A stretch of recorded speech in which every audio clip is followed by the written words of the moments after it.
ஐயா வந்து எல்லாருக்கும் வெளிக்காட்டுறதா சொன்னீங்களா? இட் மீன்ஸ் கனவுலாம் போயிருக்காங்க அப்படின்லாம் சொல்லியிருக்கீங்க. சில பக்தர்கள் வந்து உங்ககிட்ட கன்வே பண்ணாங்க அப்படின்ட்டு.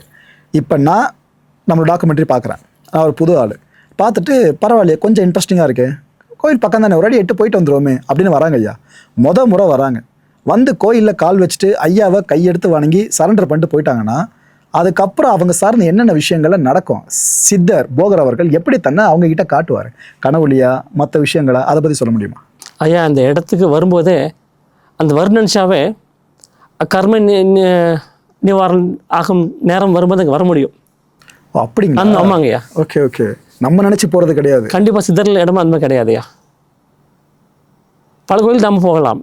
ஒரு சித்தர் ஆலயம் என்பது, சித்தர் தேசம் என்பது, சித்தர் பற்று உள்ளவர்கள் இந்த பிறவியில் கர்மவினை தீர நேரம் வரும்போது மட்டும் அங்கே வாசகம் கிடைக்கும் ஐயா.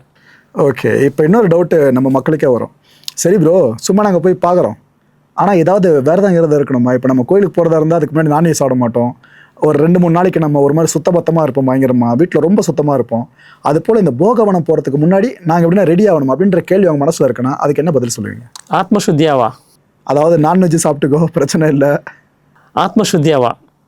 அதுக்கப்புறம் மாற்றம் தன்னால் நிகழப்படும். ஓகே, ஸோ மாற்றம் தன்னால் நிகழும் ஐயா. அந்த இடத்துல முன்னாடி ரெடியாக வேண்டிய தேவை எதுவுமே கிடையாது.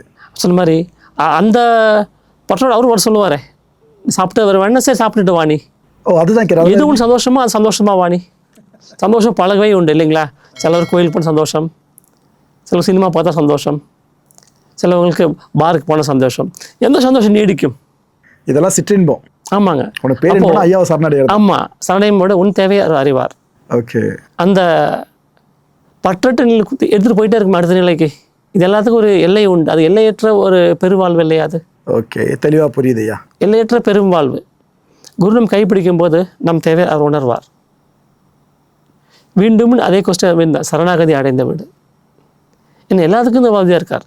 செவ்வாகிருந்த அதிபதி, சித்த வைத்தியத்தின் மூலவர், இது ஆல்கமிஸ்ட், அஷ்டமா சித்தி அறிந்த மகான். அப்போது நம் தேவை நம்ம அறியாது, நம் தேவை அவர் அறிவார் ஐயா. நிறைய நிகழ்வு அது நடந்துட்டு இருக்கு.